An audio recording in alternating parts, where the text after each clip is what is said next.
پھر سے سنو غور سے، ٹھیک ہے. فحثہ شخص سکت، یہ ہے حروف حمز، اس میں تو نہیں ہے، اس کا مطلب کیا ہے، وہ جہر میں ہے. پھر اس کے بعد ہے حروف شدیدہ، اجیدو اور توئن بکت، اس میں ہے، ٹھیک ہے، تو رخاوت نہیں رہے گی. اور پھر اس کے بعد ہے استعلا، استعلا میں بھی تو ہے، یعنی کہ اس کو موٹا بھی پڑھیں گے زبان جو اٹھا کر. پھر اس کے بعد ہے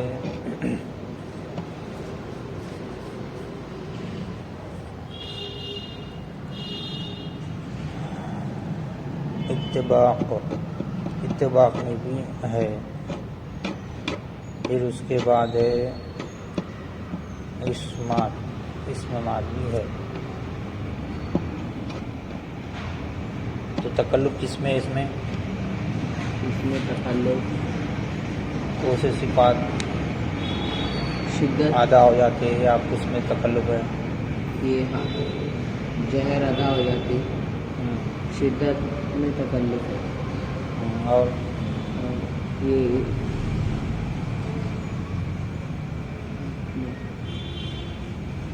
استفعال بھی ادا ہو جاتا ہے.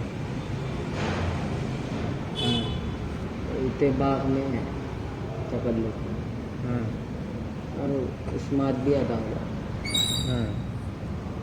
تو تکلف کتنے ہو گئے؟ یا 2 تکلف ہے، 2 ناتکلف ہے. 5 کی گنتی ہے نا، 40 ہو جاتے تھے. 3 ناتکلف ہے. 3 صفات ایسے ہیں جو اس میں تکلف نہ دینا ہے. آسانی سے ادا ہو جاتا پڑھنے میں. 2 صفات ایسے ہیں شدت اور اتباق، اس میں جو ہے تکلف ہے، سمجھے. باقی 3 تو آسانی سے ادا ہو جاتے، سمجھے، یا فلاں فلاں. تو تکلف ہے اس سے مطلب یہاں پہ اب یہ ہو جاتا ہے کہ اپن پڑھ رہے ہیں، وہ چیز پہ عمل نہیں کر رہے ہیں، تو بھی وہ ظاہر ہو جاتی. نہ سختی سے پڑھ رہے ہیں، نہ اس کو موٹا پڑھ رہے ہیں، اصطلاحی تکلف ہے. شدت ہے تکلف کا، اصطلاح بھی ہے تکلف کا، پھر اتباق ہے. استعلا نہیں ہے نا، مطلب استعلا نہیں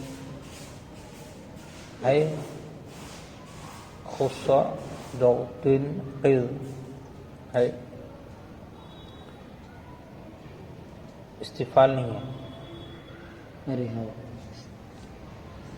تو تکلف تینوں میں ہے، اس کو سختی سے بھی پڑھنا ہے، اور استعلا یعنی کہ زبان گیر اٹھا کر موٹا بھی پڑھنا ہے، یہاں بھی تکلف ہے.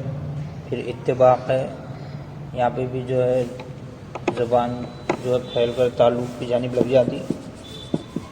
تو یہ 3 تکلف ہے. پہلی صفت تھی جہر اور آخری تھی اسمات، ان دونوں میں تکلف نہیں ہے. تو بولنے کی بات یہ ہے جو تکلف کا ہے وہ ظاہر ہونا ضروری ہے. اگر پڑھ رہے ہیں اور جو ہے ٹھیک سے ظاہر نہیں کر رہے ہیں تو جو ہے لیٹر صحیح ادا نہیں ہوتا.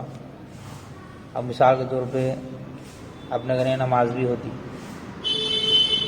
تو کو موٹا بھی پڑھنا ہے، زبان کی جب اٹھا کر، پھر سختی بھی ہونا ہے اس میں، پھر جو ہے سو اتباق بھی ہے، زبان پھیل کر جو ہے تعلق لگ جاتی.